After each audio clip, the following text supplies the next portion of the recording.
Bueno, buenas tardes, good evening, buenas tardes, Kasu Sigers, primera ponente del ciclo Foros 2021. Buenas tardes, Freddy Massat, ¿Qué tal? codirector del ciclo. Buenas tardes, Marcos de Espíritu Santo, responsable de comunicación del ciclo. Y bienvenidos todos a un nuevo ciclo de foros organizado por UIC Barcelona School of Architecture, un ciclo de 7 conferencias que se van a ir sucediendo cada 15 días a partir de esta primera sesión y que, mientras seguimos tratando de superar la pandemia que nos obliga a reducir al máximo la distancia física, van a ser íntegramente online. Esperemos que poco a poco vayamos recuperando el desarrollo habitual de nuestras actividades, entre las que se encuentra fundamentalmente el tan necesario intercambio físico y social. Este año hemos titulado el ciclo Expectations, expectativas. El mundo, entendido como un conjunto de relaciones sociales, políticas, económicas, artísticas, culturales, filosóficas, ecológicas, y podríamos continuar dando más ámbitos de aplicación que configuran nuestro sistema de vida, se vio bruscamente interrumpido por la irrupción del virus COVID-19. Una interrupción declarada oficialmente el 11 de marzo de 2020 por la Organización Mundial de la Salud con la declaración de la pandemia. Fruto de esta declaración, la mayoría de gobiernos se ven obligados, con el objeto de minimizar el impacto del contagio del virus, a reducir al máximo la interacción social y a priorizar la virtualidad en los ámbitos laborales, educativos, culturales, deportivos, etc. El mundo se detiene y pierde la inercia, o, quizás mejor, pierde sus inercias. Unas inercias que, no es ningún secreto, si bien nos han permitido seguir avanzando positivamente en muchos campos, en otros muchos aspectos era necesario modificar. Durante las 2 primeras décadas del siglo XXI, no es que el propio mundo nos avisara de numerosos desajustes globales, poca atención al medio ambiente, desigual reparto de los bienes de producción, equivocadas políticas de migración, corrupción gubernamental, crisis de valores, etcétera, sino que directamente el mundo se rebela. Crisis, but the world was rebelling against us. It is no longer valid to have good intentions towards the Y plural de los bienes de producción, sino que tenemos la responsabilidad y la obligación de incorporar sin dilación todos esos aspectos. Es en esta dirección de reflexión crítica que Foros 2021 Expectations, a través de las voces de sus conferenciantes invitados, va a reflexionar sobre las expectativas de la reconstrucción después de la pandemia de todas estas relaciones que configuran el mundo y que urgentemente deberían cambiar. A lo largo del ciclo hablaremos de medio ambiente, de arquitectura, de economía, de pensamiento, de ciencia, de medicina, de historia, y que hoy arrancamos con nuestra primera invitada, la arquitecta Kasu Segers, que a continuación pasa a presentarnos el profesor Freddy Massat. Cuando quieras, Freddy. Hola, ¿qué tal? Buenas tardes a todos, a los alumnos de la escuela y a todos los que se conectaron para ver la conferencia de Kasu. Muchas gracias, Kasu, de mi parte también, y bueno, encantado de tenerte y de que la virtualidad a veces está bien porque acorta las distancias. Paso a contarles un poco quién es Kasu Segers. Es una arquitecta chilena que ejerce desde 1990 el ejercicio que ejerce la profesión libremente, habiendo creado una vasta obra de gran originalidad y creatividad que ella misma define como prototipos en el territorio, para referirse a la búsqueda de un lenguaje de formas propiamente latinoamericanas. Sus proyectos constituyen una arquitectura singular, con una mirada de vanguardia que indaga la relación entre arquitectura y territorio desde una visión poética que pone en valor el lugar y sus culturas. Esta manera de hacer se denomina geopoesía. Se expresa en proyectos como la ruralización de Cahueluco de 1995, la Casa Cala de 1991, y el premiado Hotel Tierra Patagonia, Hotel del Viento, entre otros proyectos en los que se pone en relieve esa búsqueda de nuevas formas de habitar el territorio americano. Kasu ejerce además como directora de Andes Workshop y participó en la creación de la Fundación para el Patrimonio Más Mil. Ha ejercido como profesora en varias escuelas y universidades como la Yale School of Architecture, la Universidad de Talca o la Pontificia Católica de Chile. En 2019 fue reconocida como una de las 18 mejores arquitectos vivos del mundo por la revista El Decor Nueva York, y en 2020 la revista Forbes la incluyó en el listado de arquitectas latinoamericanas que derriban barreras. Esto es una pequeña semblanza.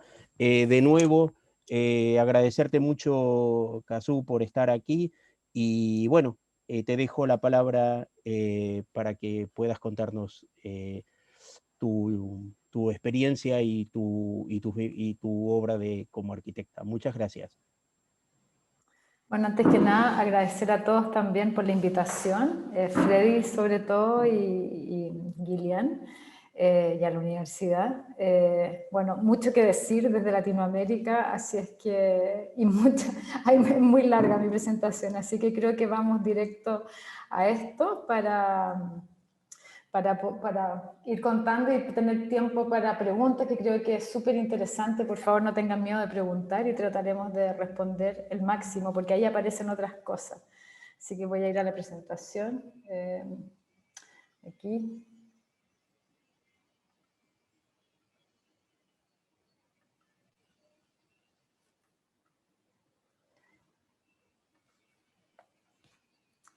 Ya. Entonces, necesito sacar esto de acá. Un segundo, voy a salir un poquito para minimizar esto. Okay. Ahora sí. Ya, entonces el título de mi charla es La obra como ser vivo, porque en el fondo lo planteo así y tiene que ver mucho con la presentación que acabamos de oír, de cómo esta crisis medioambiental en la que estamos y cómo el mundo está en pausa y cómo estamos abiertos a un nuevo paradigma y que tenemos que hacer la reflexión sobre ello. Entonces, pienso que cuando la obra nace de un asunto espiritual, como es la palabra poética, tiene la posibilidad de evolucionar en el espacio y volver a la tierra, volver al origen, ¿no? Entonces, en ese sentido, es un poco la manera como voy a tratar de hacer esta presentación y en torno a la cual... This presentation. I start with this phrase, this film that in 1982 calls our attention on what we're living today. This is a trilogy called the Quatsi Trilogy, the first of solamente de imágenes con música de Philip Glass.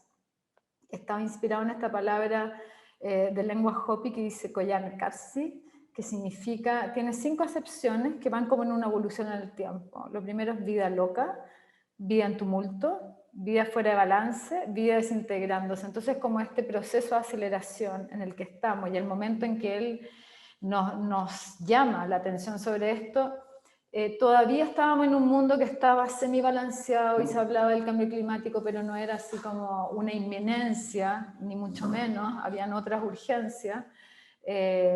Y en estos 20 años, no más, 30 años, 80, 40 años, perdón,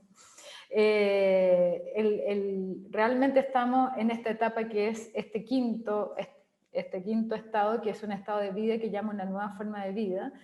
Y me parece que justamente es el tema, y creo que la arquitectura tiene mucho que hacer con respecto a esto, porque es materia de arquitectura reflexionar sobre estos asuntos, confrontar y dar cabida a este nuevo paradigma que está surgiendo sobre la Tierra con el nacimiento de esta nueva cultura. Esta nueva cultura que a mí me gusta llamar como la americanidad, a propósito de que América Latina y el Pacífico, o los pacificadores, o los pacificanos, porque pensaba siempre que era América Latina, pero después que me tocó dar varias charlas en Australia, en Nueva Zelanda, con arquitectos del sudeste asiático y como del borde del Pacífico, me di cuenta que todos estábamos hablando un poco de lo mismo.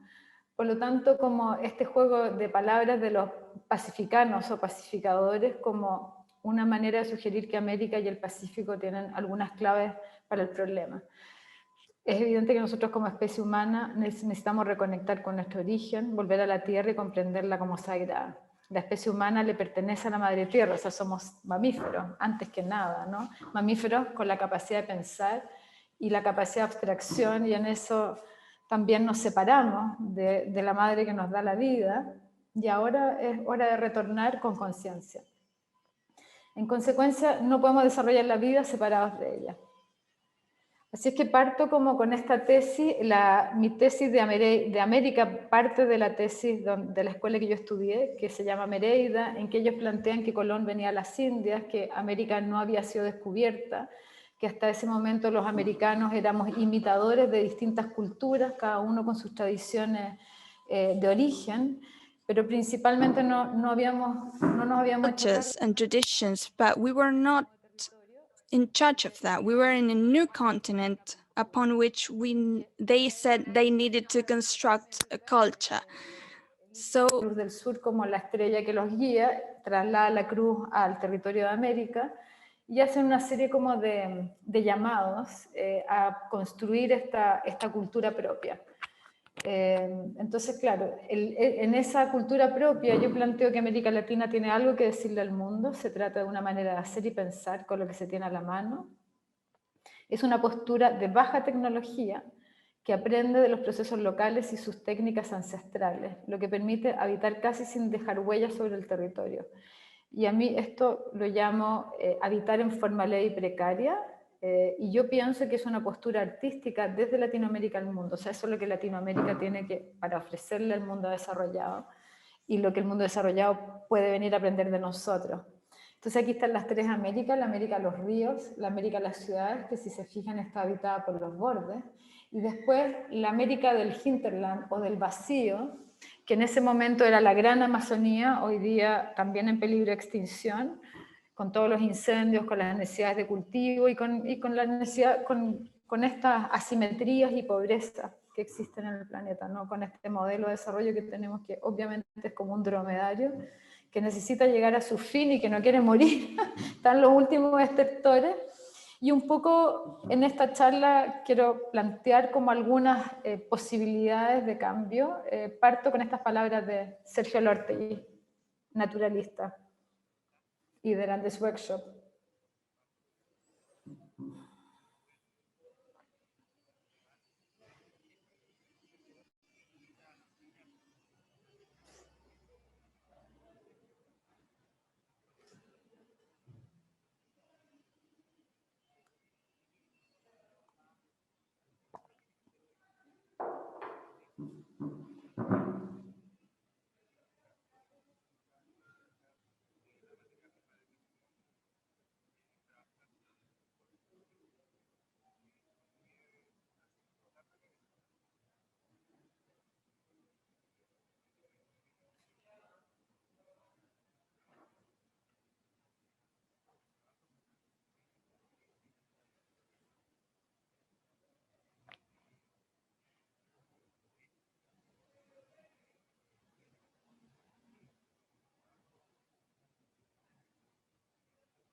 A ver, un segundo que por algún motivo se me pegó. Ahí, ya. ¿Se ve esa barra que hay arriba o no? ¿La veo solamente yo? Perdón, ahí sí. Ya. Entonces, bueno, esto es lo que Sergio Lortegui es naturalista y es parte de los profesores del Andes Workshop. El Andes Workshop es un workshop que creo con mis dos exalumnos de Talca, Rodrigo Cheguar y Martín del Solar, que conforman el grupo Talca, a propósito de pensar con los procesos locales como una plataforma colaborativa y de plantear como nuevos modelos de desarrollo que nos permitan no pasar de modelos extractivos de desarrollo a modelos colaborativos, sustentables, circulares, donde el territorio es como el gran patrimonio y el don. Este Mirador de Pino Huacho es el proyecto de título de mi exalumno Rodrigo Cheguar, y con este proyecto él verifica esto que estamos planteando, que como un hito arquitectónico tiene la capacidad de inaugurar un lugar y generar un modelo sustentable de desarrollo, en este caso turismo rural. Él elige este lugar, el leñador dueño del lugar, para él el invierno era terrible, está frente al volcán Villarrica, cuando venía el invierno se le morían las vacas, no podía sacar la leña, por lo tanto realmente se empobrecía en esa época, hasta que aparece este mirador, que lo construyen él con un hermano carpintero y con la guía de Rodrigo, y el hecho que haya existido este mirador puso el lugar en el mapa, la gente empezó a venir a visitarlo, por esa razón se vieron obligados a armar una casa fogón para Pedro poder recibir a la gente que venía a visitar.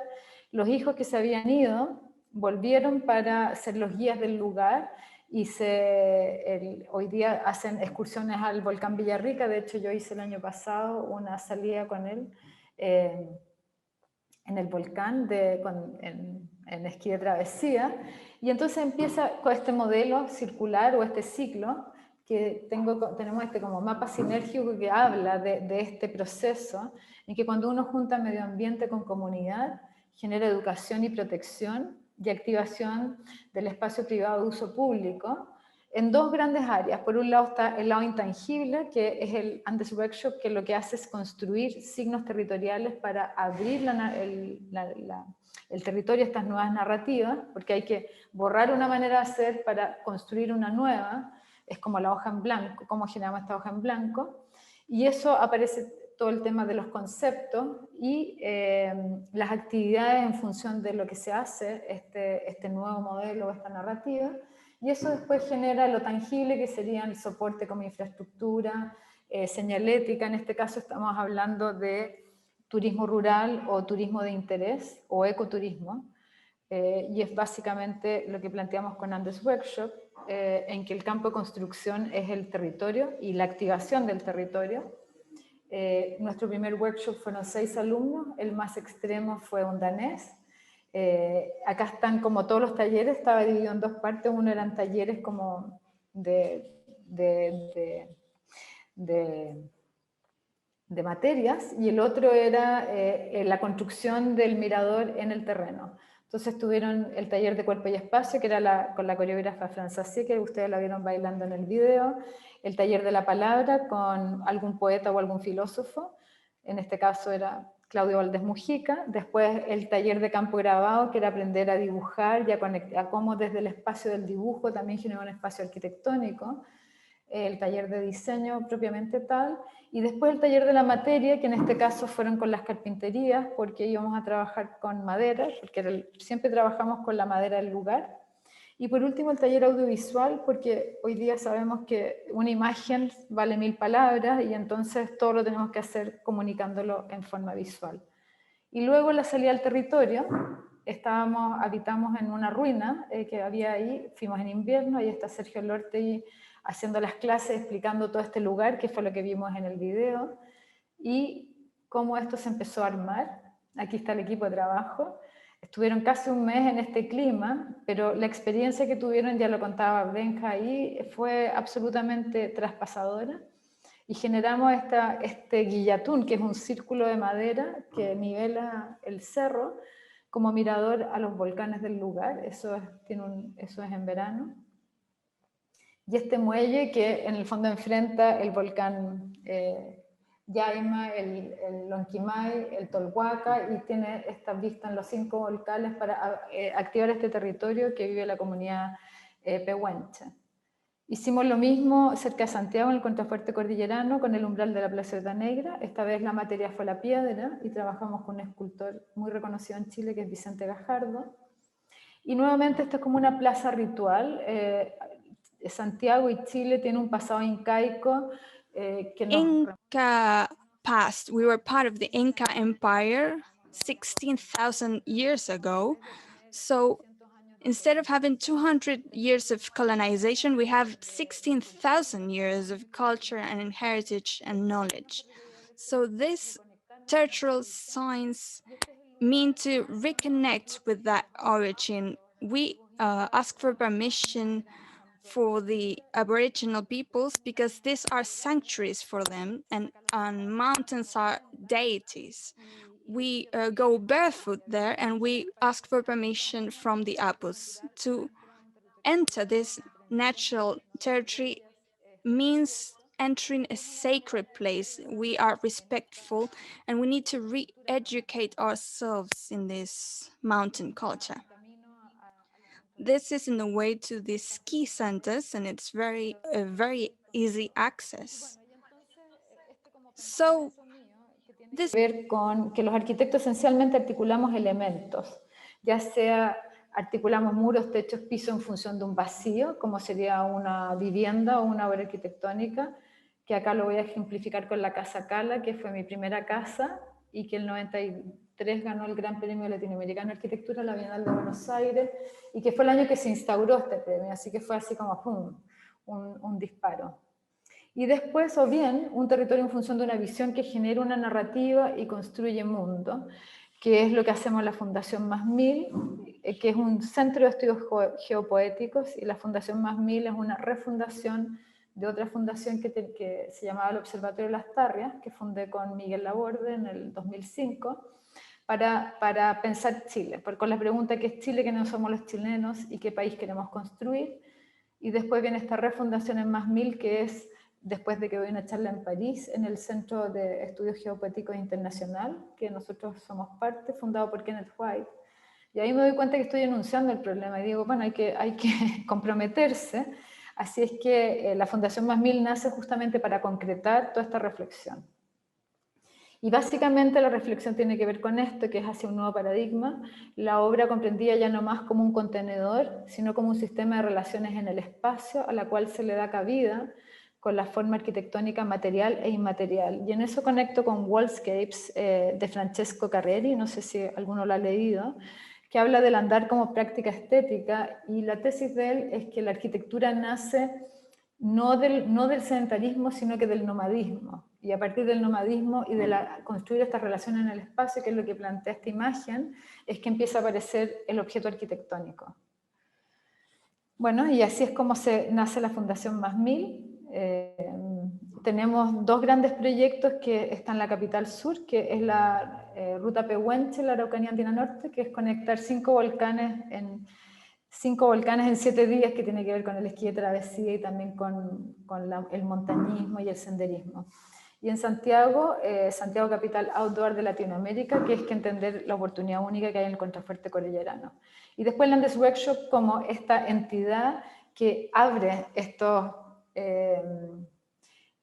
construye estos signos territoriales para abrir estas nuevas narrativas, que es poder echar a andar este mapa sinérgico que les mostré.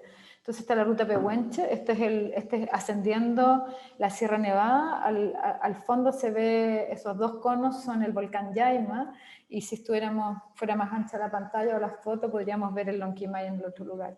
Eso somos nosotros, haciendo esta experiencia de los 5 volcanes en 7 días, que es totalmente asible y uno está en unos territorios increíbles.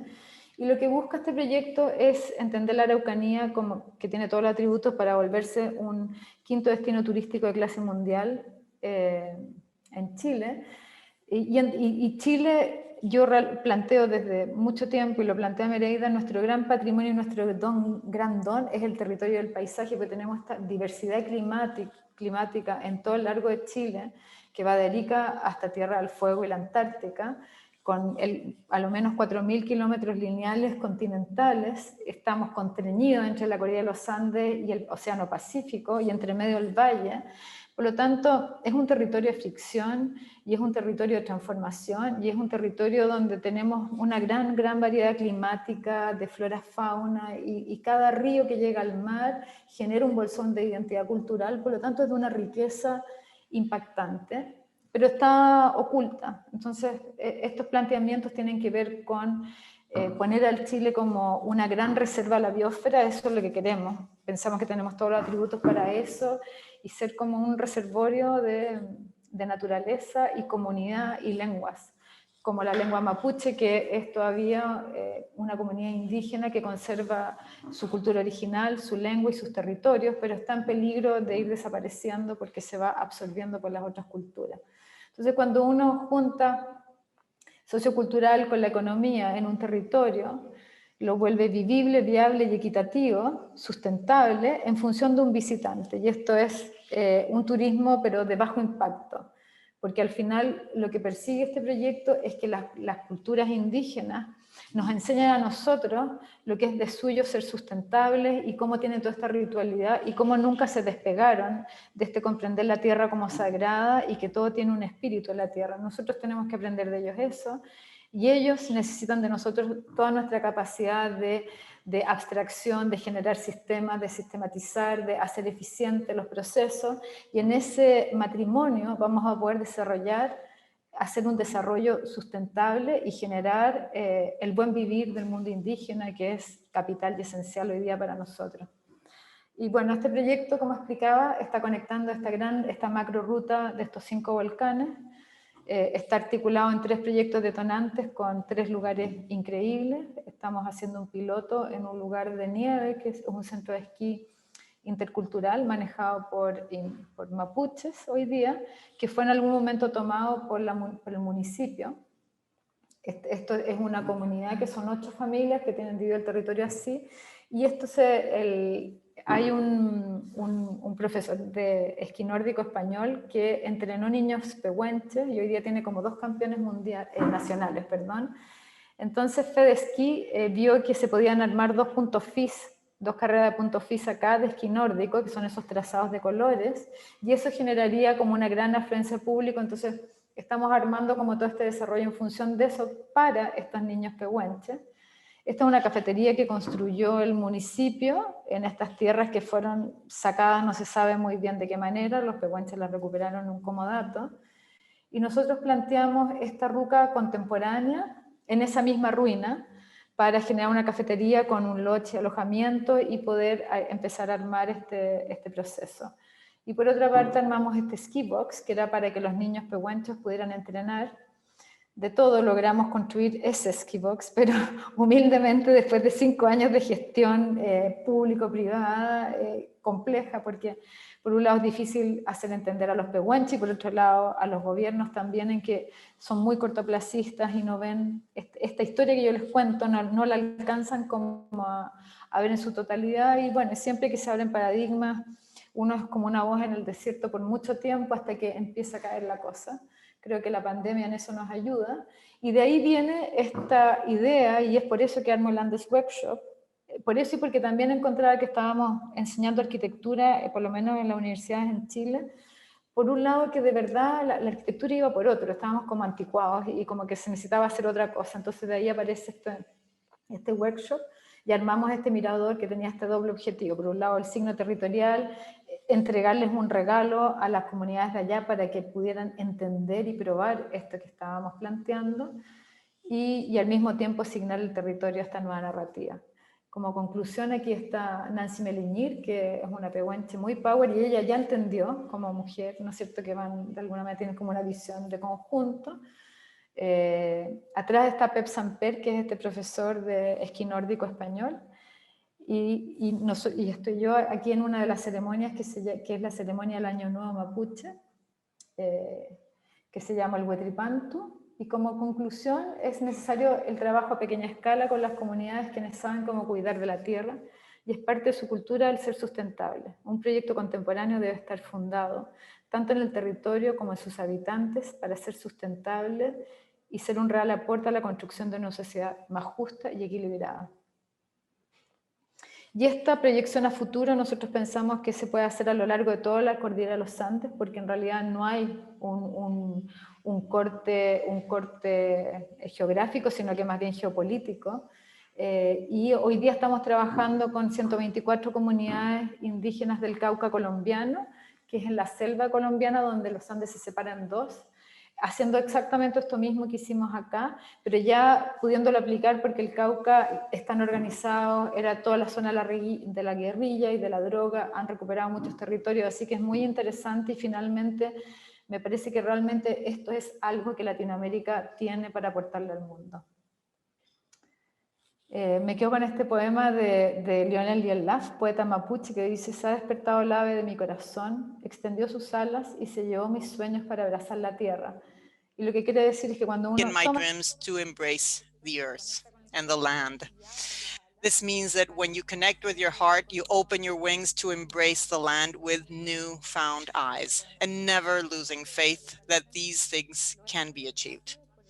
I will now focus on the second project, Capital Centro, the center of the capital. I will go quickly for the sake of time. In Santiago, there is a lot of constructed space, but also a lot of natural space, which is depicted here. 999 glaciers. This is one of the greatest water. También por el cambio climático, porque nos falta al ir cortando, talando todo el patrimonio natural, al ir extendiéndose la ciudad como una mancha cancerígena, como todas las ciudades latinoamericanas que no paran de crecer y que se comen todo como una plaga langosta. Nosotros tenemos un freno natural, que es el Lakota 1000, que está regulado, y de ahí el nombre de la refundación de la fundación, que es Cota 1000, para que la Cota 1000 sea una ruta transversal de trekking, donde la gente sea una barrera natural a la expansión inmobiliaria y al mismo tiempo un umbral de acceso a los cerros, que también se está perdiendo esa posibilidad por la presión inmobiliaria. Este es el contrafuerte cordillerano de Santiago. Realmente nuestro skyline es la cordillera nevada, es una cosa magnífica cada vez que nieva.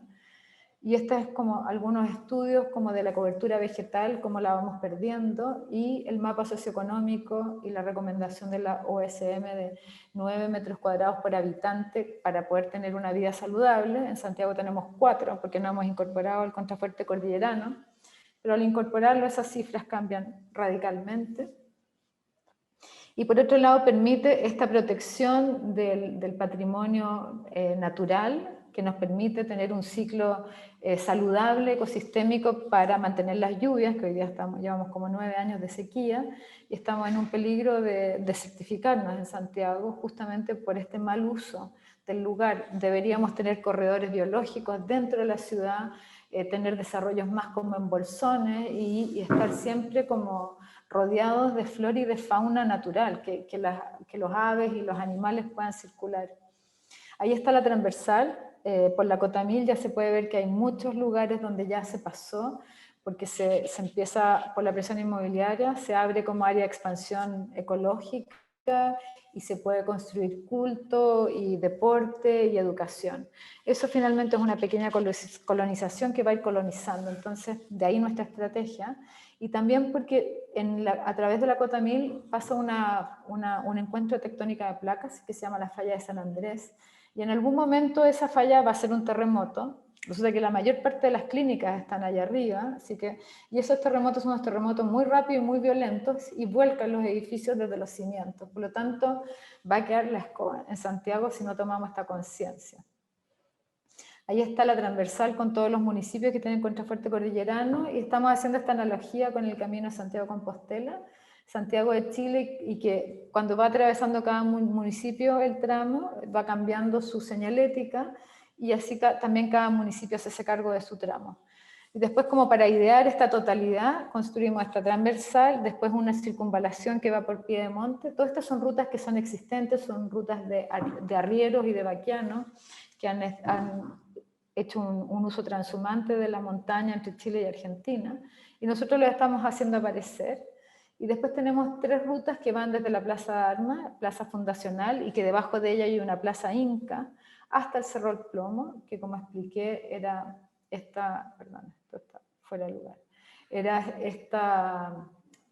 este cerro tutelar, este apu tutelar, que para los antiguos incas eran estas deidades a las cuales se le hacían ofrendas. Y tenían todo un sistema de astronomía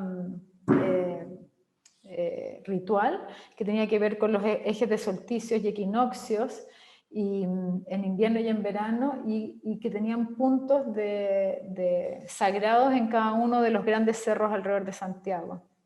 Eso existe, y en cada uno se hacía una ofrenda o un adoratorio. En el Apu El Plomo se ofrendaban estos niños príncipes, hombres y mujeres, que se llama la ceremonia del capacocha, y era una manera, no era que mataran a los niños, sino que los congelaban y los dejaban con todas sus ofrendas, porque estos niños eran los que mantenían el equilibrio en el valle. Entonces, recuperando el sentido, que tiene que ver con esta reconexión, o también como recuperando todos estos usos vernáculos del territorio, y un poco acá estamos en una cabalgata para parar la minería que está altamente presionando también el territorio con la explotación. Así que está todo como en un equilibrio muy precario, por lo tanto todos estos asuntos son de manera urgente. Nuestro propósito es calidad de vida, Santiago ciudad feliz, ciudadanos sanos, libres y felices. Hoy creo que somos como la cuarta ciudad del mundo con mayor índice de depresión. Por lo tanto, este proyecto también tiene que ver con salud. Bueno, y el territorio donde trabajo, Chile, telúrico y austral. Esta es la foto del último terremoto, que fue, según dicen, en la escala Richter 8.8, y se dijo que fue 8.2 para que los seguros pagaran el caos, pero tampoco nos caímos completo, y como la importancia de que tiene la construcción asísmica en Chile, y que no porque es asísmico no es bello, y como en la estructura hay una oportunidad de arquitectura también. Es de vocación maderera, porque tenemos estos grandes paños de bosque de selva fría y sagrada, con árboles de una calidad increíble, maderas nativas realmente de alta calidad, y por otro lado la experiencia del bosque, con una experiencia mística, lo que lleva a que los sacerdotes jesuitas que vinieron con la colonización española a evangelizar al mundo indígena de Chiloé, hicieran estas iglesias que hoy día son patrimonio de la humanidad. Ellos traían sus iglesias de Europa, ¿no es cierto?, en mampostería y piedra. Acá se encontraron con la mano de obra local, que eran los huilliches, y esta madera nativa. Entonces las hicieron en madera, generando identidad cultural y patrimonio de la humanidad. Entonces, como este es el argumento de esta tesis del hacer ley precario, donde precario no es pobre, sino que tiene que ver con esta como justeza en el hacer, porque no hay medios y se hacen los recursos del lugar. Y ese ha sido como un poco mi campo de exploración, y por donde parto, con la carpintería vernácula y con el saber hacer local, y aprovechando esa manera de hacer.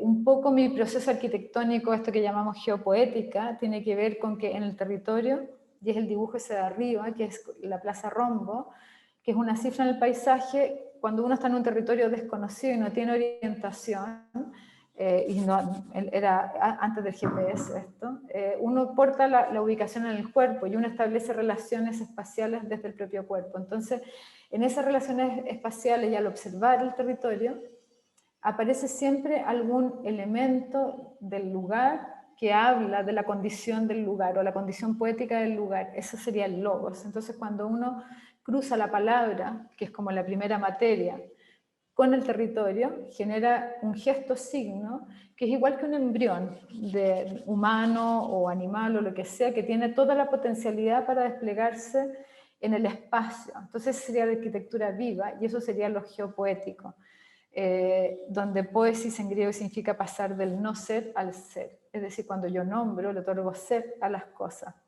Y por eso es una arquitectura viva, y por eso es una arquitectura que nace de un asunto espiritual y de una verdad que trasciende. Entonces eso también, entendido de otra manera, es como paso del caos, que es como la materia indiferenciada, a la forma, y es por medio del nombrar. Entonces, como con la física cuántica, sacando la idea de la física cuántica, en que en caos están todas las posibilidades de la forma, y cuando yo nombro, colapsan todas esas posibilidades en una, que es este embrión de forma, que sería ese sutil espiral que está en el dibujo, en el volantín de la izquierda. Y eso me lleva como a armar el proceso como de creación en un proceso que le llamo gesto, figura y forma, que es una manera como la materia se va materializando. Para los 50 años de mi escuela nos pidieron a todos los exalumnos hacer en una hoja de oficio una síntesis de lo que había sido la práctica profesional. Y en mi caso, bueno, empiezo a organizar las obras y me aparece esta tesis del territorio y la obra como prototipo. Y me doy cuenta que lo que he estado investigando en mi quehacer arquitectónico es una condición del espacio, una virtud, que es la energía, entendida como la fórmula de Einstein, que cuando uno pone una masa en aceleración se desmaterializa, y que de alguna manera la materia en realidad es una composición de moléculas que están a diferentes grados de aceleración y es más sólida o menos sólida. Entonces mi pregunta ha estado siendo por cuán sólida o densa es la materia. Y entonces hubieron otras 3 categorías en que son las primeras obras, que son 4, que trabajo como con los elementos, que es la casa Kala, que sería la tierra, la casa del fuego, que es el fuego, la casa Luna, que sería lo del aire, y la casa del agua, por último. Y que son casas muy complejas, que están en general en grandes paños territoriales y tienen que inventar su posición en el lugar, o bien están en un lugar urbano y tienen que inventar una relación con lo territorial. Y después viene toda una secuencia de obra que es la síntesis y la operación arquitectónica resuelta en un solo golpe, y son como viviendas muy elementales, pero no porque son pequeñas viviendas, no son un campo de exploración igual, que permiten luego pasar a la tercera, que es la pausa, que es un poco la pausa planetaria de que estamos hoy, y es como la oportunidad de la obra madura y del equilibrio, que tanto como lo que se expande como lo que se sintetiza, está en un balance. Entonces voy a mostrar 2 líneas, una en madera, que es la primera, que va de la Cala al Hotel Tierra Patagonia, pasando por la Casa del Fuego, porque la Casa del Fuego, que es de las primeras obras, también rompe muchos paradigmas con la madera, y un poco es lo que me gatilla a lo que estoy hoy, que tiene que ver con volver a trabajar en la madera, pero en alta tecnología. Y después como un proceso de obra de la misma manera, pero en hormigón, como una especie de entendiendo el hormigón como el material fluido que nos permite hacer formas fluidas y menos densificadas, por decirlo así, y que también fue el material del siglo XX y que ya nos despedimos de él, por lo menos como completamente, para entrar en materiales más sustentables de construcción. Y esta frase de Alberto Cruz, que fue cofundador de la Escuela de Arquitectura de la Católica Valparaíso, donde yo estudié, y de Amereida, con Godofredo Yomi, con un grupo de jóvenes estudiantes que se fueron con ellos a formar esta escuela. Esa es Teresa Montero, que es la profesora de Andes Workshop de Campo Grabado, muy amiga también desde la universidad. Y esta es una de las últimas visitas a Alberto antes de que muriera, y me dice: este nombrar tuyo, nombra y ubica un espacio, con lo cual estos dibujos que tú haces corresponden al espacio, van con la palabra. Tus dibujos son dibujos de lo que se nombra es la obra que se convierte en símbolo. Entonces, de alguna manera, Alberto, que siempre tenía esta palabra perfecta y que a uno lo dejaba descolocado y pensando de vuelta, me está diciendo esto que yo estoy planteando y haciéndolo comprender. Y aquí está la Casa Cala, que gana este Gran Premio Latinoamericano de Arquitectura, y la Casa Cala está inspirada en esta flor, en la cala. Yo la llamo mi casa tesis porque es mi primera casa y es donde mejor se entiende este proceso del cruce entre palabra poética y territorio. También es el año que me caso y mi amigo, el diseñador de vestuario, se inspira en una cala, no habíamos hablado, para hacerme el traje de novia.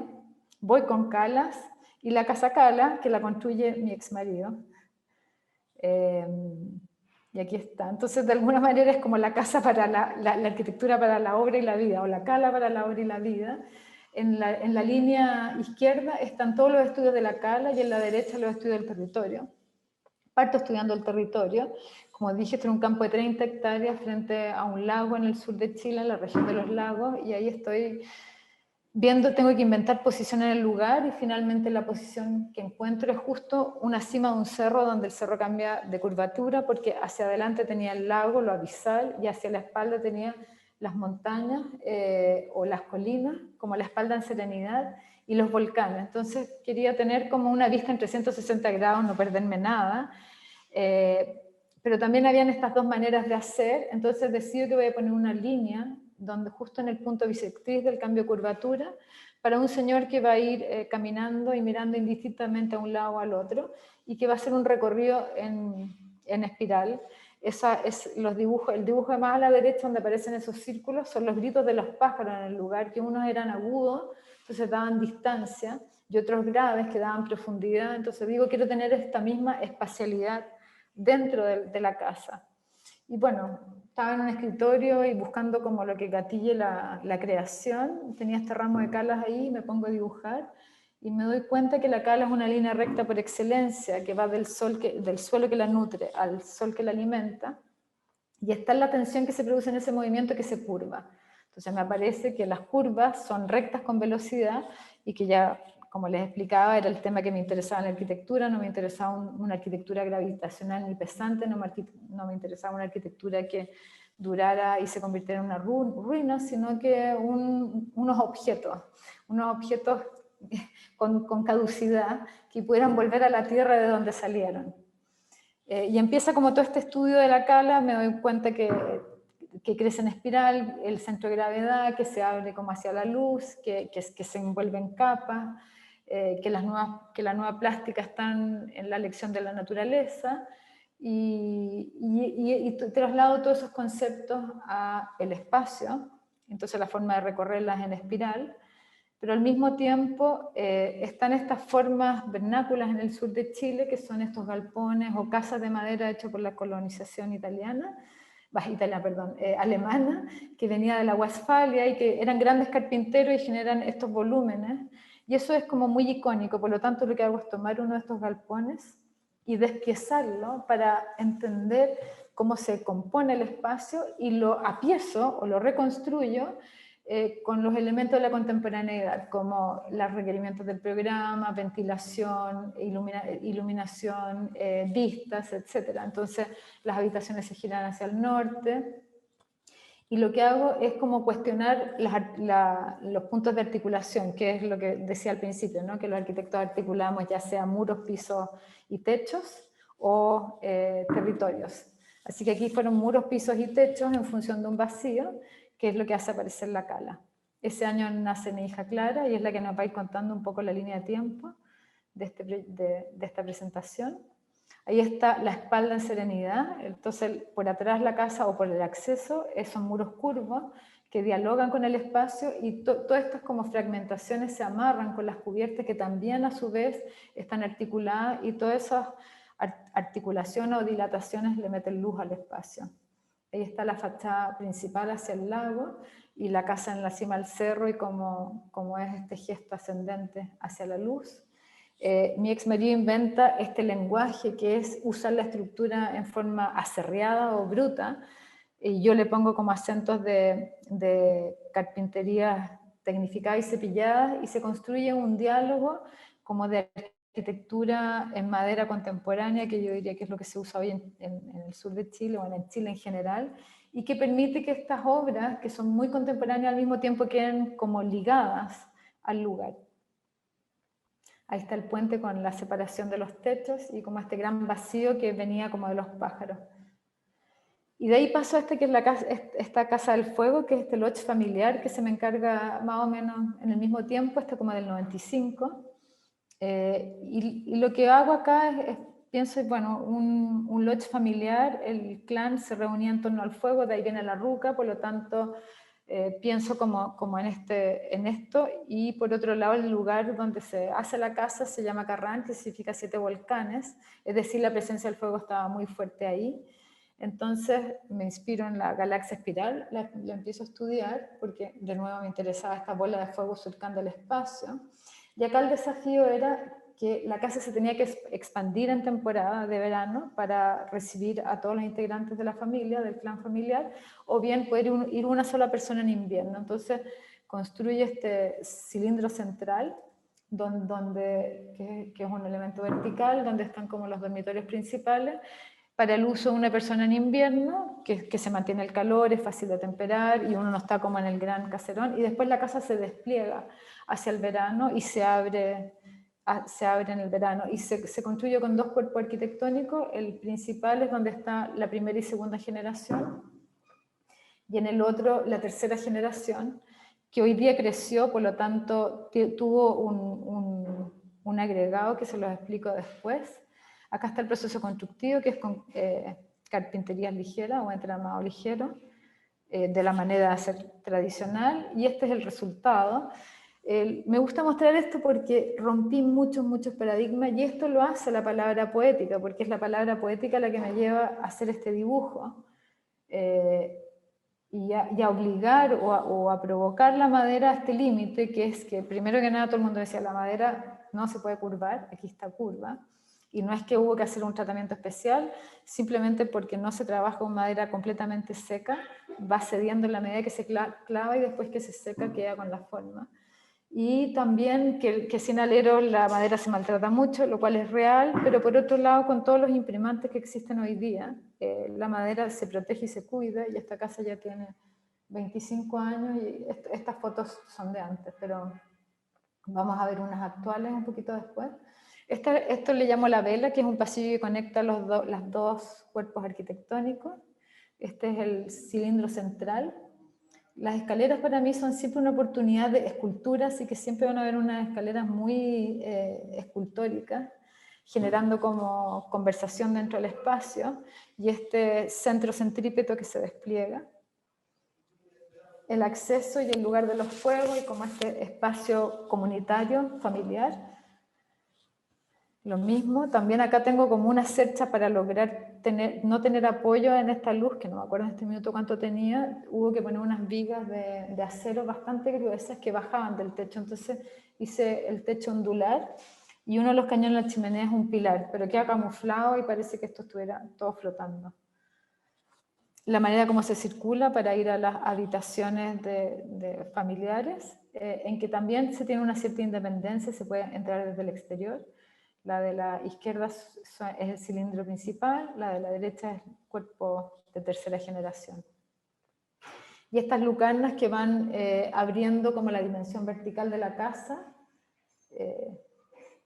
para mostrarla. Y acá está, esta foto es de hace unos 4 años atrás, en que está la cuarta generación ya llegando con rapidez, por lo tanto la casa necesitaba adaptarse a este nuevo uso.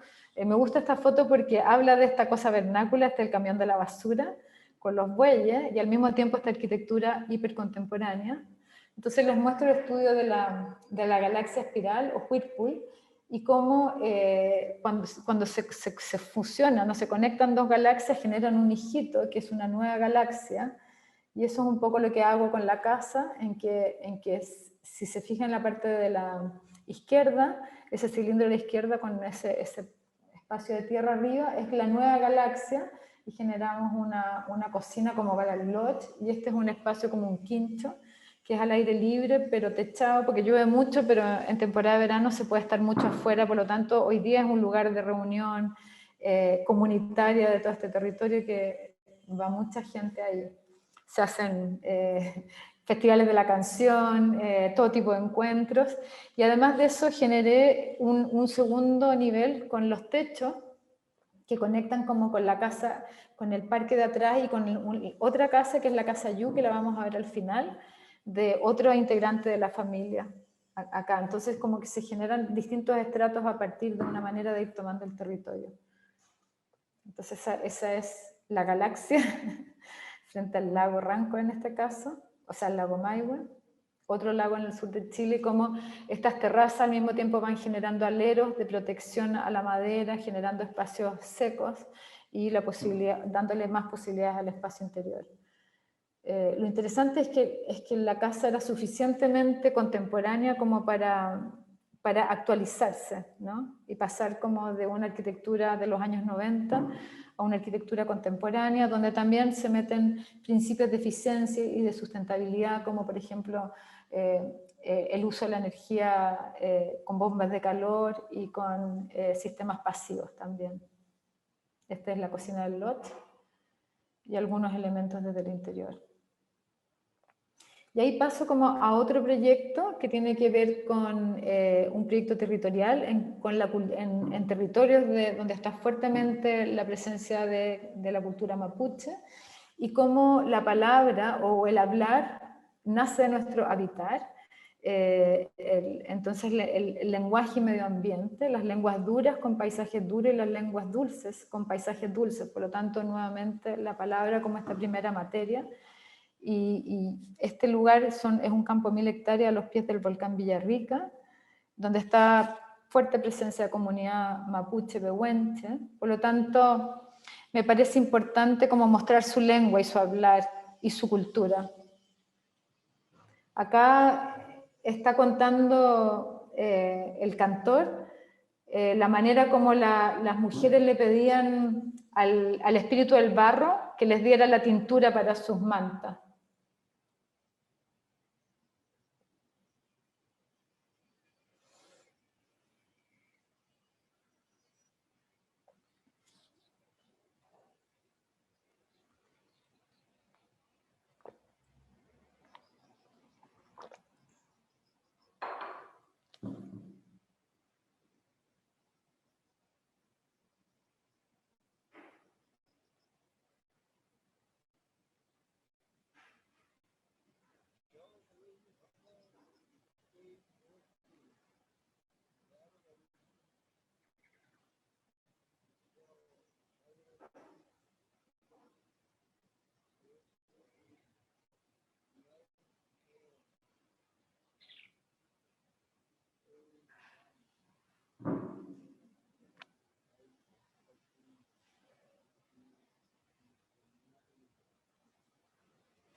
Con esta risa maravillosa les presento Cahuayucó. Como explicaba, está a los pies del volcán Villarrica y básicamente sus deslindes son dos ríos que son las bajadas de la lava, de un volcán sumamente activo. Entonces me aparece esta frase de Nietzsche, como haced vuestras campas bajo el volcán. Pucón, que es el territorio donde está, es un lugar eminentemente de vacaciones y cuando me encargan este proyecto digo, ¿cómo hago de esto un lugar y no un resort de vacaciones? Y por supuesto que tiene que ver con el nombrar. Entonces aparece este nombre que es Cahuayucó, que tiene que ver con, en palabras mapuches, cahuello es caballo y co agua. Entonces agua para caballo y lo hacemos a partir de leer cómo fundaban los pueblos mapuches los territorios y era que siempre el espíritu del lugar te hablaba. Así que de alguna manera yo he estado como... hasta ese momento no tenía mucho conocimiento de la cultura mapuche, pero he estado como oyendo las mismas voces, así que imagino que es el territorio el que habla. Ahí está mi hija Clara, de unos 7 años, con su papá. Y lo que hago es contratamos un ingeniero en ecosistemas y él hizo una línea de base del lugar. Esto fue un bosque que se usó para la explotación maderera a pesar de que tenía manejo y lo que no se explotó fue porque estaba metido en unos peñones gigantes, que es esa foto de abajo a la derecha, y que estaba este bosque valdiviano de selva fría en estado de conservación bastante bueno, por lo tanto decidimos dejar 600 hectáreas como parque privado y desarrollar 400, las cuales se desarrollaron como pequeños campos agrupados en sitios de hectárea, hectárea y media y 2 hectáreas, y sin deslinde, sino que se generó una red de senderos, que es el dibujo arriba con los puntitos azules, que iban siendo articulados por lugares de interés y de gran belleza escénica. Ahí al medio abajo se ve el sendero, y estos son los ríos que flanquean, que además tienen unos pozones increíbles, entonces la experiencia del lugar, que está a 15 minutos de la ciudad de Pucón, que es un pueblo bastante desarrollado, con cafés, restaurantes, etcétera, y servicios, acá uno está como metido en el subprofundo, en la naturaleza salvaje. Y esa condición del lugar no se perdió con la urbanización, y a eso es lo que yo llamo ruralización, que es un desarrollo balanceado entre medio ambiente y construcción. Y es un poco el equipamiento, habla de lo mismo. Esta es la portería, que es un encuentro de camino, y por simplemente poner este pequeño objeto de madera, muy simple, en que por un lado está la casa del portero, el otro era la oficina de recepción del lugar, es el ojo del portero que ve que bien está inspirado en un ojo, y hoy día, lamentablemente aquí la evolución no ha sido tan bello porque no había un cuidado del lugar. Pasa eso también con las obras, ¿no? Pero así todo, el lugar sigue existiendo potente. Y este era un galpón que existía en el lugar que era para alimentar vacas y decidimos transformarlo como en una gran casa de acogida inspirado en la manera indígena de hacer como la casa fogón, en que es una casa comunitaria donde se deciden y se discuten las cosas de las familias y de la comunidad, y al mismo tiempo armar un lugar para que la gente se pudiera quedar. Decidí prescindir del sobrediseño y hacer los mínimos movimientos para que este espacio sirviera con todos los nuevos usos, inspirado también en la casa de té japonesa, en que la casa de té es una choza simétrica para que el que viene a tomar el té complete el espacio. Entonces acá lo que hago es como, al no sobrediseñar, el que se sienta en la mesa, que es una mesa de madera gruesa, que se ve acá en la foto de la izquierda, se tiene que encontrar con el otro. Entonces todo ese trabajo, y en el segundo piso, en lugar de dormir, en un espacio abierto, comunitario, muchas veces dormía mucha gente que no se conocía, y eso produjo que este encuentro de las personas, porque al final no te queda otra que conversar con el que tienes al frente, generara la arquitectura del lugar. Y hoy día esta casa fogón también es un lugar para salir a hacer aventuras, se usa también como lodge. Ahí está como la imagen de la casa fogón, y para salir a los volcanes de alrededor, que son realmente una experiencia increíble estar en esta belleza natural, en esta meditación activa que es el randonnée. Y como explicaba, esto generó la arquitectura del lugar. Por un lado aparecieron los galoft, que es el encuentro entre el galpón sureño y el loft americano.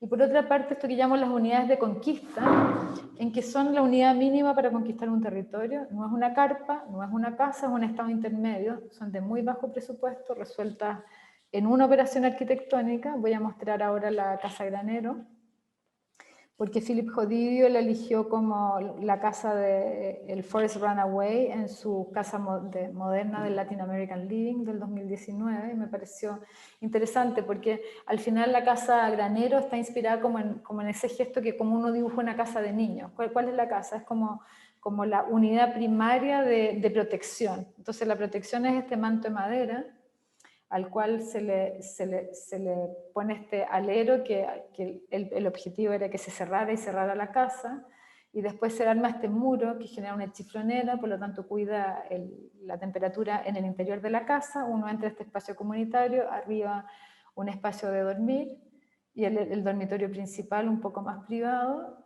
y operaciones arquitectónicas mínimas, como bisagrar este muro a un lado y al otro moverlo 1 metro hacia el interior, ya genera una profundidad en la fachada, y son cosas muy leves, pero que generan una calidad arquitectónica muy interesante.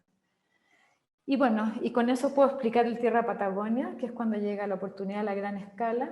Aquí este es el lugar, que es un lugar increíble, simplemente, atrás el macizo de las Torres del Paine. El lugar del hotel está frente a este lago, que es el lago Sarmiento, y cuando voy allá me pregunto, ¿y cómo pongo un edificio en este lugar sin matar este lugar? Porque esta belleza escénica era como imposible poner nada, entonces empiezo a hacer todo un proceso exploratorio de cómo tenía que tomar la forma este lugar, si era una línea, si era una cosa vertical, etcétera, o era en parte. Finalmente, si se fijan en la topografía que hay al frente, una topografía de dunas, que tiene que ver con los grandes vientos que hay en temporada, que traen la arena desde el fondo del glaciar y van depositando estas dunas. Entonces, el viento es como la palabra poética presente, de la energía más presente en el lugar.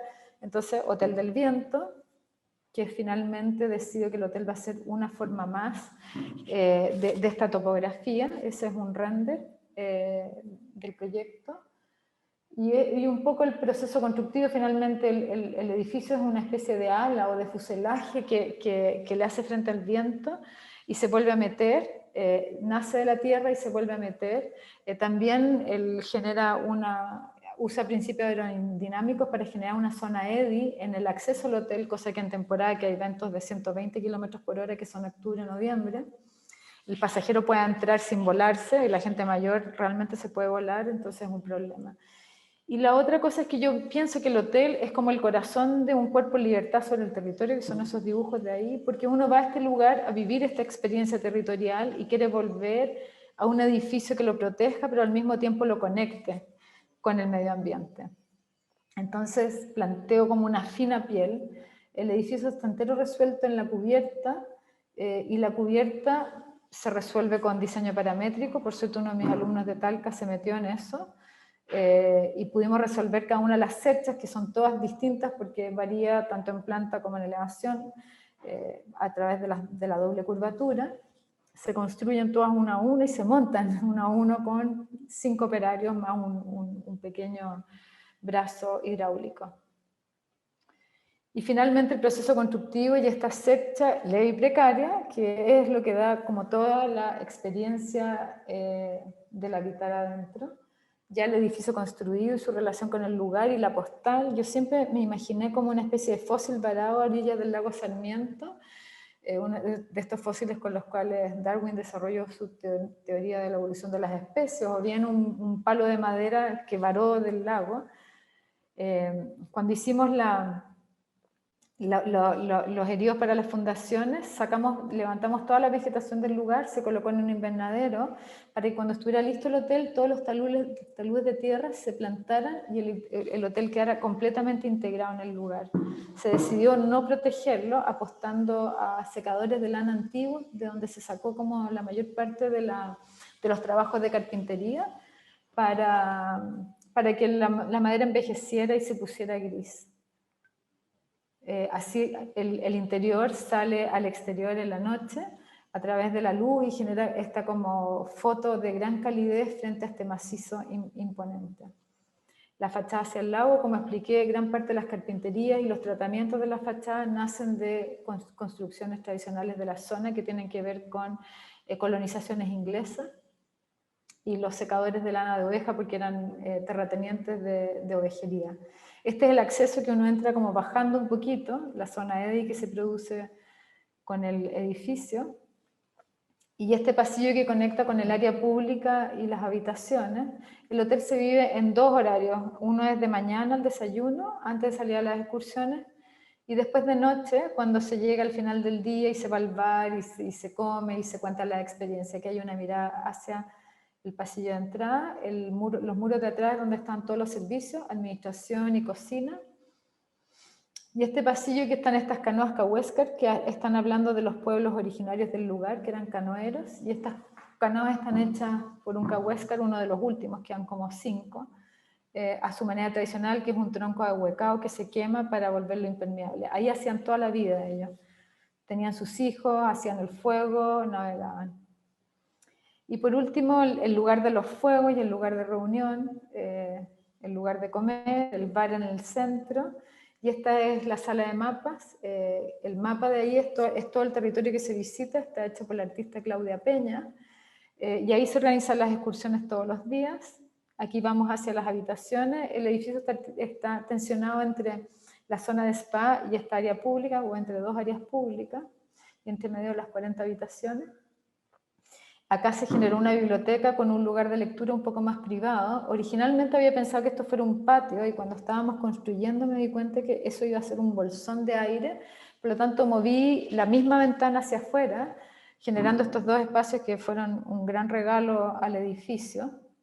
Y estas 1,80 m de circulación lo aprovechamos, que son todas las habitaciones, las del segundo piso conectan con estas ventanas y esos tajos que se veían en el talud, orientando como las circulaciones, y aprovechamos los muros para poner estas cajas artísticas también, que cuentan la historia de la evolución de la Patagonia. Abajo se ve todo el sistema de calefacción. Aquí ya se usaron principios de geotermia y de envolvente térmica, o sea, se quisieron implementar geotermia, pero no nos pescaron, estábamos muy adelantados a nuestro tiempo y uno de los dueños del hotel no le creyó al sistema y puso un sistema más tradicional que yo creo que hoy día debe estar bien arrepentido porque habría sido mejor de la otra manera para los costos operacionales. Acá están las habitaciones, que no hay ningún cuadro, el cuadro es el paisaje, todas tienen más o menos la misma vista y toda la decoración hecha por Alejandra Edwards y Carolina del Piano está en el mismo concepto de la arquitectura, que son los materiales del lugar, las tradiciones vernáculas, entonces la piedra, que son las piedras de ahí, los textiles, etc., excepto la lámpara de Noguchi. Y el baño tiene más o menos el mismo tamaño de la habitación, con piso de madera, con esta tina, con una ventana que mira hacia el paisaje, porque yo pensaba que si uno está todo el día afuera, quiere llegar a darse una tina rica, pisar un piso no frío, y está en un ambiente cálido y amoroso. Está todos los muebles hechos in situ, de un bosque con manejo y con certificación FSS. Así que es un todo completo, está todo hecho en madera de lenga. Y ahí al fondo se ve el spa y cómo este elemento se articula y se corta también y se contiene a través de ese vacío, que es el segundo patio, que ese sí funcionó. La piscina, como desde la piscina vuelvo a mirar el edificio, la puesta de sol. Y por último, la tripa del hotel, que dejé a la vista la estructura, hablando de que la estructura también es arquitectura y no es algo que hay que tapar, porque es lo que le genera el hueso, ¿no? Como el esqueleto al edificio. Y el edificio en su evolución en el tiempo, estas son unas fotos sacadas por una fotógrafa australiana, Addison Jones, recientemente, y son muy bellas porque están hablando de cómo el edificio evolucionó en el tiempo, y hoy día es como este gesto orgánico o este palo varado que yo imaginaba al principio en el lugar. Por último, el lugar de la lectura. Todo evolucionó. Y del Hotel Tierra Patagonia voy a un hotel urbano para presentar Santiago y cómo el mismo pensamiento se puede resolver de dos maneras distintas, pero están hablando de lo mismo. Este es un pequeño hotel de barrio que me piden hacer en el casco antiguo de Santiago, en el casco histórico. Se llama Hotel Magnolia por esos árboles que están al frente y que están hablando de todo un pasado y de una urbanización que había ahí, que era una casa quinta de alguien. Entonces estaba esta fachada hecha como en 1920, creo que es, de un arquitecto Costabal Segers, así que debe haber sido como mi tío abuelo o tatarabuelo. Así que es bien interesante que me haya tocado a mí hacer esta restauración. Y acá la pregunta de nuevo, la fachada me parecía perfecta, entonces, ¿cómo agregamos el casco antiguo? Perdón. Y el lugar donde está el Cerro Santa Lucía, que es el Cerro Huelén original, que es donde Pedro Valdivia hace la fundación de Santiago, o sea, está definitivamente ahí. Y aquí está el edificio con su fachada original. Y la pregunta es cómo, ya vamos a poner estos 3 pisos, lo vamos a hacer en cristal, pero ¿con qué imprimimos el cristal? Primero partimos pensando en nubes, para que las nubes se reflejaran, porque tenía que desaparecer, como es un casco histórico, teníamos la obligación de distribuir el edificio hacia arriba y copiar el edificio al lado, el retranqueo todo, no podíamos hacer ninguna otra operación arquitectónica. Entonces ya pasamos por ahí, después que fue un soporte de una obra de arte de la Tere Montero, pero al final el edificio habría sido como el plinto de la obra de arte, tampoco funcionó, hasta que apareció esta idea de la resonancia o la reverberancia o el reflejo del edificio antiguo en un estanque, y el estanque sería como lo contemporáneo, lo fluido, donde vienen los atributos de la transparencia, la luz, la instantaneidad, todos estos atributos de Virilio para el siglo XXI. Y entonces esta pregunta por la foto del Magnolia, que finalmente está, y por eso está la fachada patas para arriba, porque es esta resonancia reflejo. Aquí viene como la operación arquitectónica, de cómo generamos los 3 pisos, los pisos hacia arriba, repitiendo lo que se nos pide municipalmente. Y después, como todo edificio antiguo, era un edificio bastante catacumba, que era iluminado por estos patios centrales, y uno dice, bueno, ¿cómo iluminamos la catacumba? Y la operación arquitectónica fue abrir estos patios en la construcción nueva para hacer el ingreso de la luz. Y por último, la tercera operación arquitectónica fue, bueno, aquí se trabajó toda la parte nueva en madera. Este patio que había acá se cerró, se techó y se construyó como un segundo estrato de vegetación para que las habitaciones no tuvieran vistas cruzadas. La planta del primer piso, con el edificio antiguo, cómo se ajusta al uso nuevo y todo el espacio público. El patio se techa y se vuelve un jardín de invierno y se aprovechan las escaleras como otro foco de luz, que son todos estos puntos amarillos. Y por último, el techo, la cubierta se ocupa como una terraza, está al mismo nivel del Santa Lucía, entonces es muy interesante porque en este lugar uno vuelve a tener la dimensión territorial del espacio, a pesar de que está en el casco antiguo y tiene todos los cerros del contrafuerte cordillerano, con el Plomo, el San Cristóbal y el Santa Lucía, así que está completamente situado. Y es un lugar de mucha concurrencia hoy día, pre-COVID, por supuesto. Ahí está. Y acá hay unos cortes de que explican cómo el edificio se va abriendo hacia la luz. Y eso es una vista desde el patio interno, una vista de dron. Y este espacio del jardín de invierno, que nos imaginábamos un jardín de invierno de ruido, lleno de plantas, que no nos pescaron mucho con eso, pero aquí están las imágenes de referencia. Acá la decoración la hizo Carola del Piano. De nuevo, trabajamos siempre como en este diálogo conceptual. La inspiración es Chile, endémico, Belle Époque, republicano, contemporáneo, tratando de recuperar toda una movida intelectual que había en el centro de Santiago pre-dictadura. Y entonces siempre está este diálogo entre los elementos de la contemporaneidad y los elementos patrimoniales. Este es todo el área pública, la recepción, el área del restaurante. Acá los muros medianeros se limpian de la mampostería y se deja el ladrillo a la vista. Y en los cielos y muros se recicló todo el pavimento del edificio original y se revistieron con ese pavimento tal cual como estaba, sin cepillarlo ni nada, con todas las marcas, como trayendo esa huella del pasado a lo contemporáneo.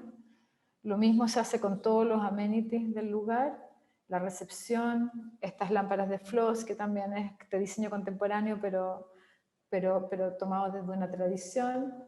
El espacio se me olvidó este lugar donde están los computadores. La chimenea, que hoy día no se puede prender en Santiago por la contaminación, por la contaminación. Entonces se trabajó con otro artista que armó esta como cajas de luz que le dan como la sensación de fuego.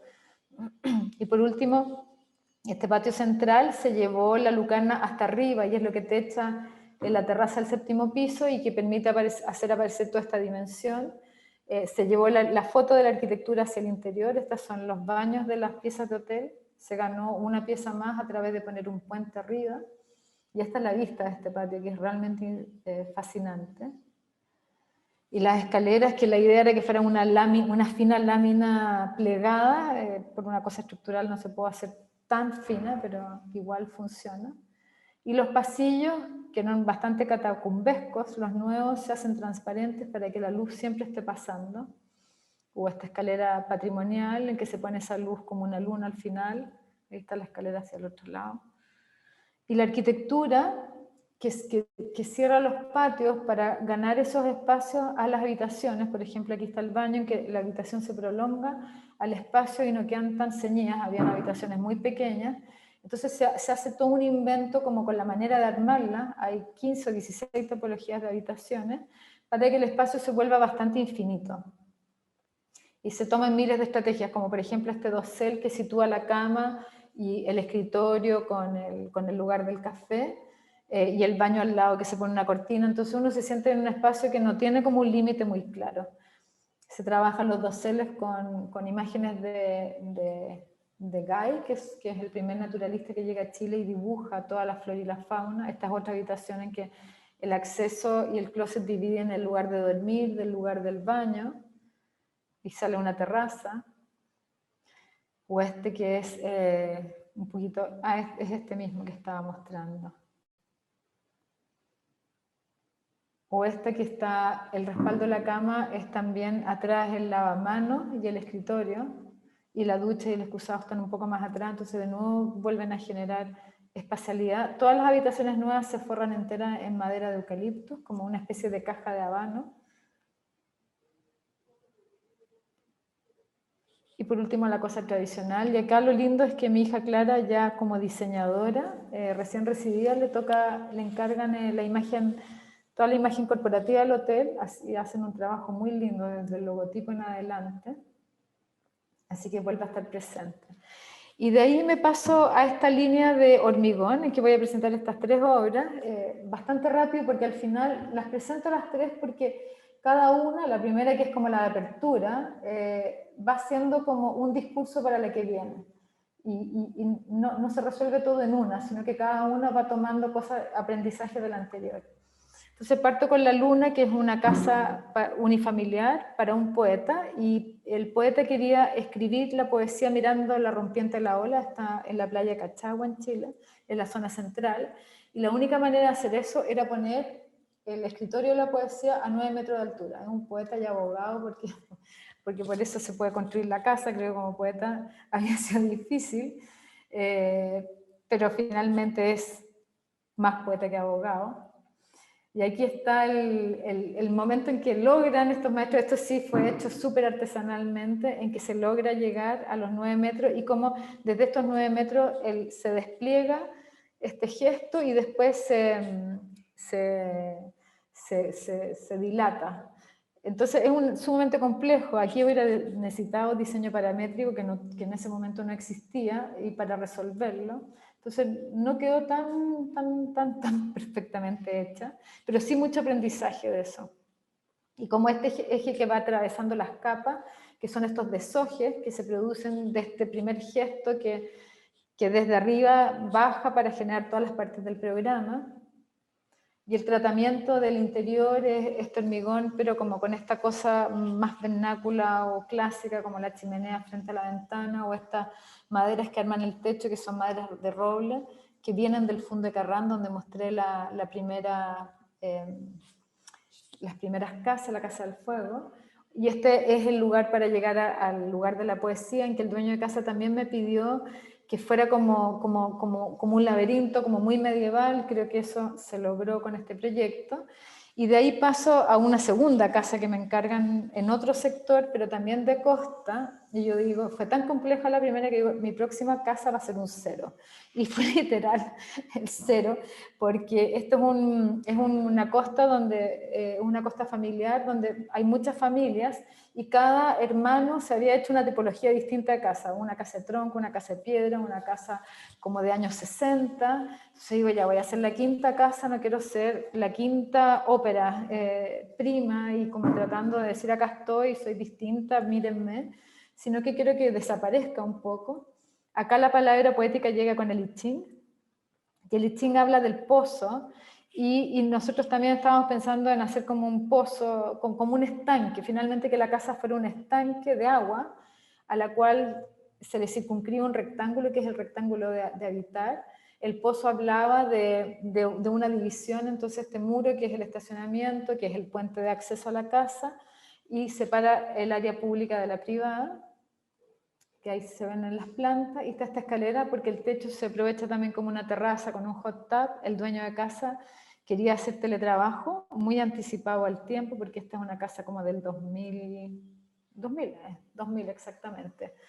Y hice ese mueble a la entrada que hoy día me arrepiento, porque creo que habría sido mucho más lindo que uno mirara esta foto y uno viera la escalera de caracol y todo el espacio limpio. Entonces habría sido mucho más atractivo, pero bueno, una época en que uno particionaba más el espacio en vez de hacerlo más democrático y más abierto, en que uno lo puede usar de distintas maneras.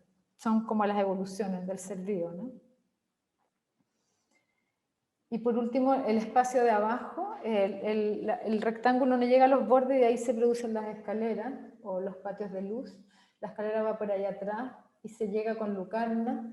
La parte de arriba genera una doble altura, o sea, balcona sobre el espacio como de estar, y eso a su vez se balcona sobre el mar. Está puesta en el acantilado la casa. Y la dueña de casa, cuando me encargó esta casa, me pidió un útero frente al mar, entonces como un lugar resguardado frente al mar. Entonces yo pienso, ya, bueno, útero no se le puede decir útero, qué feo. Entonces alguien del equipo me dice, oye, pero el ut es el do antiguo, y de ahí viene el nombre cazador, que también está hablando de esta síntesis. Y fue elegida para este libro publicado por Phaidon el año pasado, en que se llama Breaking Ground, y que está inspirado en una frase de la Zaha Hadid, que desafiando ella 100 años de estereotipos sobre mujeres arquitectas, le contesta a un señor que no sé qué le habrá dicho: ¿usted aún me llamaría una diva si yo fuera un hombre? Entonces, este libro plantea un siglo en que las mujeres fueron rechazadas de las escuelas, negados títulos, aun cuando hubiesen completado sus cursos. Un siglo en el cual aún ahora las mujeres ocupan apenas el 10% de los trabajos de más alto ranking en las firmas de arquitectura. En contraste a esto, la revista Elle Decor afirma que Breaking Ground marca y celebra el rol de las mujeres en el mundo de la arquitectura a través de estos 180 edificios excepcionales de todo el mundo, y es uno por año. A la Casa 2 le tocó ser el 2000, así que es como un enorme honor para este pequeño objeto, este pequeño útero frente al mar. Es bastante simbólico igual, ¿no? Y con eso termino con la Capilla del Espíritu Santo, que es una iglesia en un lugar muy, muy pobre de Santiago, en la zona sur de Santiago, que se llama Puente Alto. Cuando los curas me encargan esta iglesia, me encargaron en realidad como arreglar una pequeña iglesia que tenían ahí, pero una persona del grupo con el cual estaba trabajando me dice, pero Cazzu, ¿cómo vamos a desarmar esta iglesia para hacer una nueva cuando ellos han levantado esta con tanto esfuerzo? Era como echar por tabla rasa todo su esfuerzo, que me pareció súper valioso, y existía un terreno municipal al frente que se consiguió para la iglesia, y bueno, yo nunca había hecho una iglesia, entonces justo llegó una teóloga a mi oficina, esos sincronismos de la vida, a encargarme una casa. Finalmente no hicimos la casa, pero sí me ayudó a desarrollar la iglesia, y me dijo, Cazzu, la iglesia es la forma de la comunidad, por lo tanto conoce a la comunidad y de ahí vas a tener la forma de la iglesia. Y tuvimos una serie de reuniones con la comunidad en que pidieron una iglesia que fuera reconocible, porque había muchas sectas satánicas en el lugar, o otros tipos de iglesias. Ellos querían que su iglesia fuera un templo, no una casita, que fuera redonda, que fuera un abrazo, que tuviera pasillos anchos para poderse ver, que todos pudieran mirar, así que fuera como un atrio. Y todo este encargo de la comunidad es finalmente la comunidad mi mandante. Y lo que hago es resolver este gesto como de un deambulatorio, que uno va entrando y entra, y en ese deambular va como entrando en este silencio para después conectar con Dios o con la divinidad. Y el gesto es este abrazo de Dios Padre a su comunidad, que no aprieta, sino que abraza y contiene y sostiene. Y después viene como todo este estudio geométrico de la forma en que el círculo no me permitía poner la cantidad de bancos que eran requeridos, que eran 700, por lo tanto aparece la elipse. Entonces es lindo como esta relación entre círculo y elipse, y este eje que le llamo la luz de Cristo, que es el que arma como una lucarna central y que mete la luz al interior. Acá se ve este gesto que se envuelve y asciende, este encuentro de los dos muros que no se cierran, sino que se dilatan, y el eje de la luz de Cristo que arma como la centralidad del altar. Y hay todo un juego con el hormigón de estos apoyos muy sutiles en que no hay peso, pero sí hay peso, y que van generando las puertas y los accesos. Aquí está el abrazo, las manos que no apretan, y este Cristo árbol que fue mi ícono, que me apareció en un trabajo que hice en Patagonia, en que me apareció este pequeño dibujito en que no es el Cristo crucificado, sino que el Cristo resucitado, que de alguna manera la cruz es puerta a un nuevo estado del ser, a un nuevo momento, o el Cristo árbol como en este ciclo circular. Así que está puesto como firma en el acceso de entrada. Acá está el deambulatorio, la asamblea, donde el techo se resuelve con todos unos principios acústicos de celosías y aislación acústica para absorber toda la reverberación que se produciría en el hormigón con la voz seca, si es que no hubiera esta protección acústica. Y lo lindo de esto es que uno entra al espacio y hay tal silencio que ya eso conecta. Simplemente el silencio natural. Se trabaja nuevamente estas como maderas sólidas, nativas. Y la otra cosa bella es que este es el eje de la luz de Cristo, que es lo que da la centralidad al altar y da la experiencia del lugar. Yo dibujé toda esta iglesia a mano, el círculo salió a mano y después lo metimos al computador. Y cuando ya estábamos como dibujando todos los planos, les pido a los chicos que miren si es áurea, y era áurea tanto en planta como en elevación. Por lo tanto, lo trazamos en el piso, que aparece ahí. Y aquí ya la iglesia usada por su comunidad.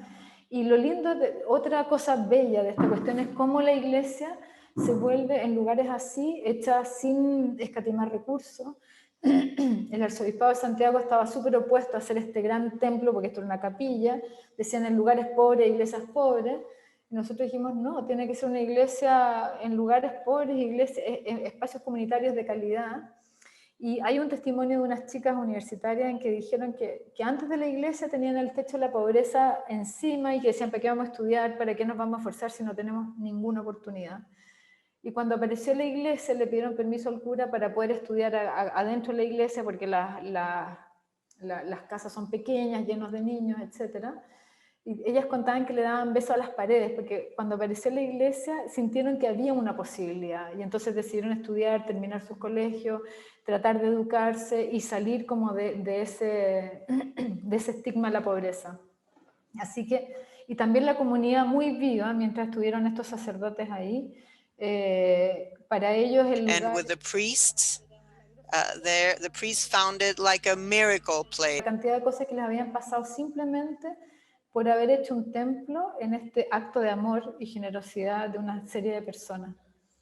Después ellos, los sacerdotes, hicieron este fresco en el altar, que fue como una evolución más, y después los cambiaron y el arzobispado no quiso hacerse cargo del templo. Los nuevos sacerdotes que llegaron lo abandonaron y se fue arruinando, entonces no tuvo mantención en 12 años. Y hoy lo volvimos a rescatar y hay una especie de amigos de la iglesia que van a apoyar a la mantención y que esto no vuelva a pasar, para que realmente este pueda ser el lugar comunitario.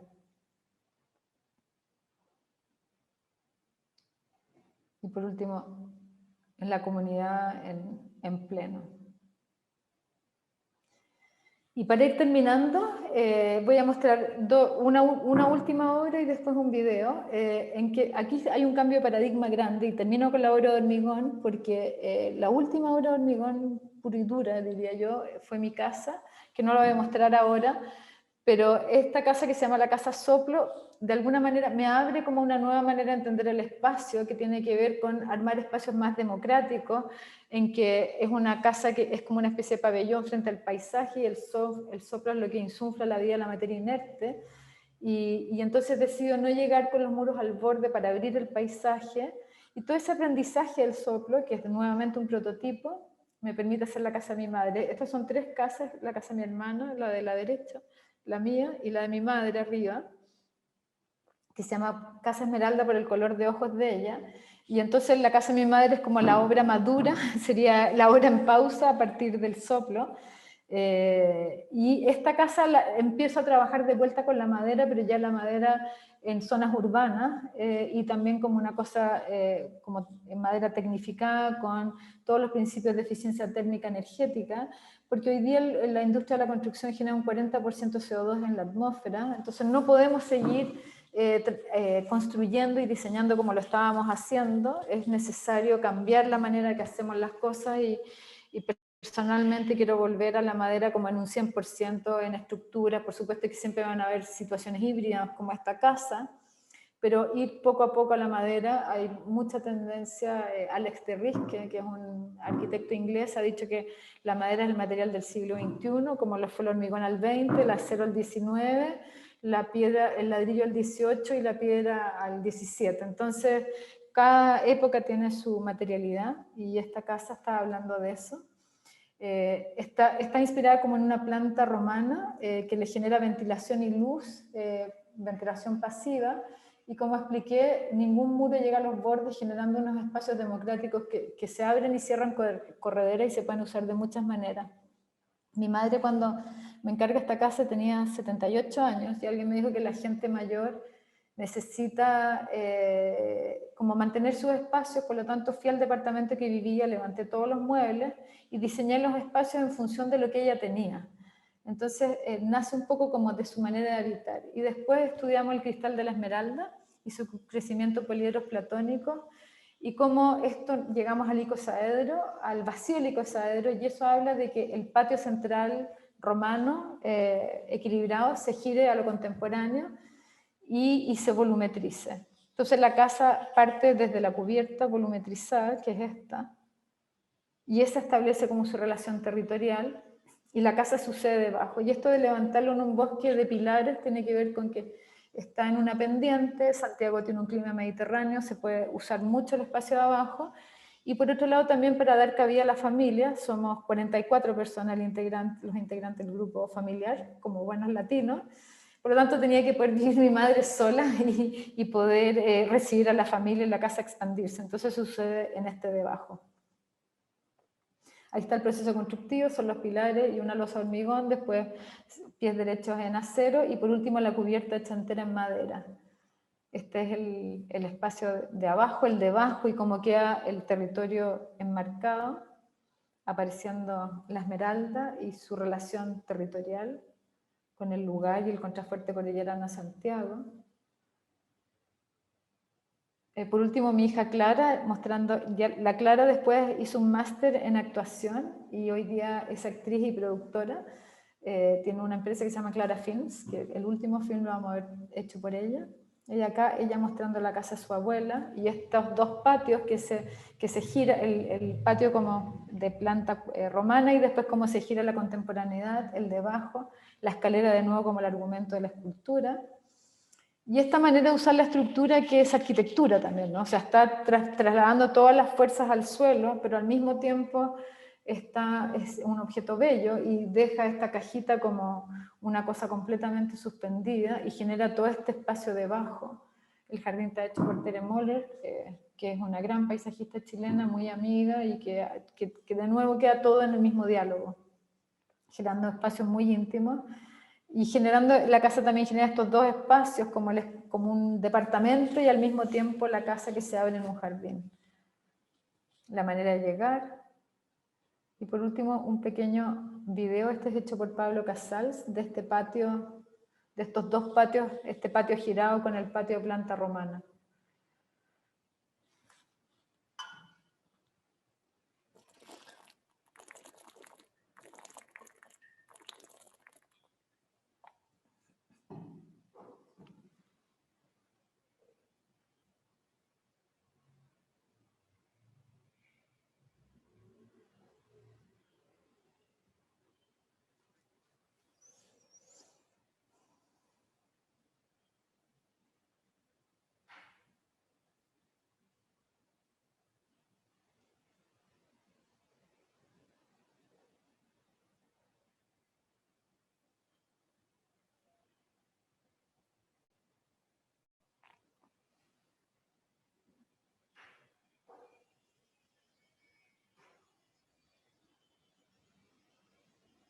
Y por último, y para terminar, la casa Yu, que les expliqué antes cuando mostré la Casa del Fuego, que es otro lodge familiar, está en el mismo lago de la Casa del Fuego, y acá la casa Yu está inspirada, es una casa para la lluvia, está inspirada en este manto protector de la lluvia, y en la molécula del agua, que se arma como en estas tres patas y el núcleo, y es un fuselaje que está inspirado como en esta cosa vernácula de hacer una carpita de plástico con un palito y eso genera la protección de la lluvia. En este caso trabajé con planchas de acero que se oxidaron naturalmente en el lugar y después se sellaron y se trabajó con carpintería hecha a mano en el lugar. Se usaron maderas recicladas de antiguas casas alemanas que desarman, entonces se aprovechó toda esa madera nativa de alta calidad para hacer la casa. Los aprendizajes de la esmeralda, el espacio debajo de la reunión familiar y estas tres patas de la casa que separan las tres generaciones y se encuentran en el centro.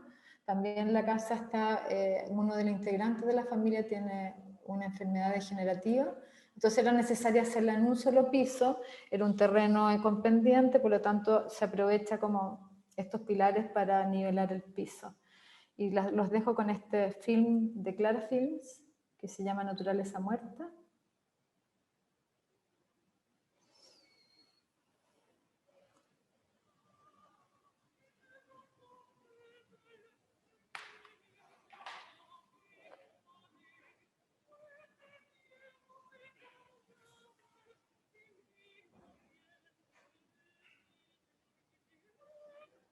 Pero no se ve. A ver si, perdón. Algo pasó. A ver.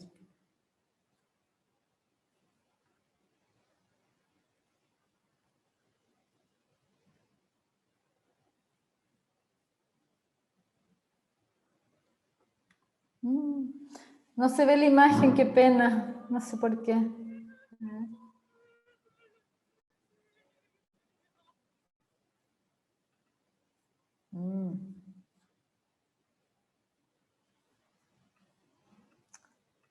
Bueno, lamentablemente no se ve la imagen, no sé si insisto con el video, espérame, pues ya, o ya estamos con el súper pasado de tiempo. Estamos un poco pasados. Si querés ya, después si querés compartir el enlace para que lo puedan ver, estaría sí, bueno. qué pena, porque era muy lindo ese cierre final. No sé, bueno, cosas de la tecnología, porque se veía perfecto antes. Sí, se veía si lo vimos antes, por eso no sé qué. Ah, sí. Sí. Bueno, está bien. Bueno, Marcos, adelante. Bueno, muchísimas gracias, Kazú, por esta maravillosa conferencia. Pedimos disculpas a la gente que nos está siguiendo porque creo que los vídeos no se han escuchado bien. Hicimos pruebas técnicas previamente, pero no han funcionado. Pero bueno, nos queda la imagen que ha sido estupenda. Nos hemos pasado un poco de tiempo. Lamentablemente no vamos a tener margen para trasladar preguntas porque estamos fuera de tiempo y las intérpretes ya están un poco cansadas, pero bueno, agradecemos muchísimo la presencia de toda la gente que nos habéis seguido, de nuestros estudiantes. Por supuesto, un año más, bienvenidos y bienvenidas a esta nueva edición de Foros. Ha sido un placer, Kazú, haber contado contigo, haberte tenido como conferenciante número 1 de esta nueva edición de Foros de nuestra escuela. Y bueno, por mi parte creo que ya estaría. Ok. Bueno, nada, muchísimas gracias también de mi parte y muchas gracias a Julieta y a Catalina que hicieron la interpretación y la verdad que genial, Kazú, buenísima. Si después sí querés dejarnos los enlaces porque se escuchaba un poco bajo el sonido, debe ser algún problema nuestro del Zoom que tenemos que ajustar. Si después nos puede dejar los enlaces para que lo puedan volver a ver, te lo agradecería. Sí, se los mando. Te los mando a ti, Freddy, y tú los compartes. Yo los comparto con todos. Y, bueno, por mi parte es eso. Muchísimas gracias y gracias a todos por estar y le cedo la palabra a Guillén para que haga el cierre final.